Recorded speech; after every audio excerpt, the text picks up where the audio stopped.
Hello hi नमस्ते, मी निकिता. कसे आहात सगळे तुम्ही?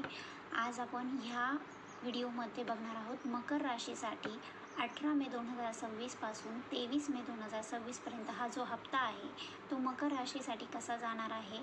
त्यामुळे तुम्ही नीट लक्ष द्या ज्यांची मकर राशी आहे. आणि हे एक मराठी टॅरो रीडिंग होणार आहे. तुम्हाला हा हप्ता कसा जाणार आहे हे आपण याद्वारे चेक करूया. तर चला तर मग सुरुवात करूया. ज्यांची मकर राशी आहे त्यांच्यासाठी हे युनिवर्स डिवाइन पॉवर 18 मे 2026 पासून 23 मे 2026 हा हप्ता कसा जाईल, काय होईल मकर राशीबरोबर, मकर राशीच्या व्यक्तींबरोबर, हे युनिवर्स मला सांगा. हा हप्ता, येणारा हप्ता मकर राशीवाल्यांसाठी कसा असेल, काय होईल त्यांच्या आयुष्यात.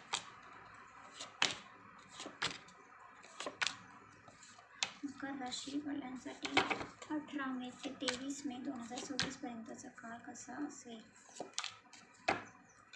हे बघा, सध्या तरी तुमच्या लाईफमध्ये प्रॉब्लेम्स चालू आहेत. खूप काही गोष्टी अडकून पडलेल्या आहेत. मग तुमचा पैसा असो किंवा करिअरमध्ये काही गोष्टी अडकून पडल्या असेल, की ती लव्ह लाईफमध्ये किंवा इतर काही, तर खूप साऱ्या गोष्टी अडकून पडलेल्या आहेत. तुम्हाला काही समजत नाही आहे की मी काय करायला हवं, स्टक झाल्यासारखं झालं असेल तुम्हाला. तर हा हप्ताही थोडासा तसाच जाणार आहे. गोष्टी अडकून पडलेल्या असतील, तुमचं डोकं चालणार नाही. आणि हो, इथं भरपूर लोक असे आहेत की देवाधर्माला मानणारे आहेत. तर तुम्ही या हप्त्यामध्ये देवपूजा, देवधर्म, तंत्र मंत्र याची साधना करू शकता आणि खूप काही शिकणार आहात. किंवा काही लोक असे पण असेल 1 to 2% धार्मिक ग्रंथ वाचणे वगैरे त्या गोष्टी करू शकतात. तुम्हाला या महिन्यात या हप्त्यात भरपूर काही शिकायला मिळणार आहे. तसेच या हप्त्यात काही लोकांना पोटाचा त्रास होऊ शकतो किंवा या हप्त्यामध्ये तुम्हाला अचानक ट्रॅव्हलिंग ठरू शकते. खूप सारे अडथळे येतील ह्या हप्त्यात तुमच्यासमोर. आणि अचानक सडनली गोष्टी घडतील ज्या पेनफुल पण असू शकतात तुमच्यासाठी. तुमचा अहंकार तुटू शकतो किंवा अचानक काही लॉसेस होणे वगैरे अशा गोष्टी होऊ शकतात. त्यामुळे थोडं सावध राहा. त्याच्यानंतर मनासारख्या गोष्टी घडणार नाही आहेत. थोडंसं स्वतःला सांभाळावं लागेल. आणि देव तुम्हाला अनेक गोष्टींची ऑफर्स देईल किंवा अपॉर्च्युनिटी देईल, पण तुम्ही त्यात इंटरेस्टेड नसणार आहात. तुम्ही तर मला असं दिसत आहे की या हप्त्यामध्ये निगेटिव्ह गोष्टींवर जादा फोकस कराल. पॉझिटिव्ह जे आहे त्याच्याकडे फोकस न करता. त्यामुळे देवाने तुम्हाला ज्या चांगल्या गोष्टी दिल्या आहेत त्याच्यावर फोकस करणं जादा इम्पॉर्टंट आहे. या हप्त्यामध्ये थोडासा हेक्टिक टाईम आहे.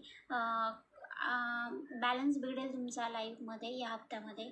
हे करू का ते करू का, सगळं मर्ज होत म्हणजे सगळ्या गोष्टी कशा हँडल करू असा प्रश्न तुम्हाला पडू शकतो. पण एक सिच्युएशनमध्ये ढळून जाण्याचं म्हणजे मिक्स होऊन काम करण्याची गरज आहे.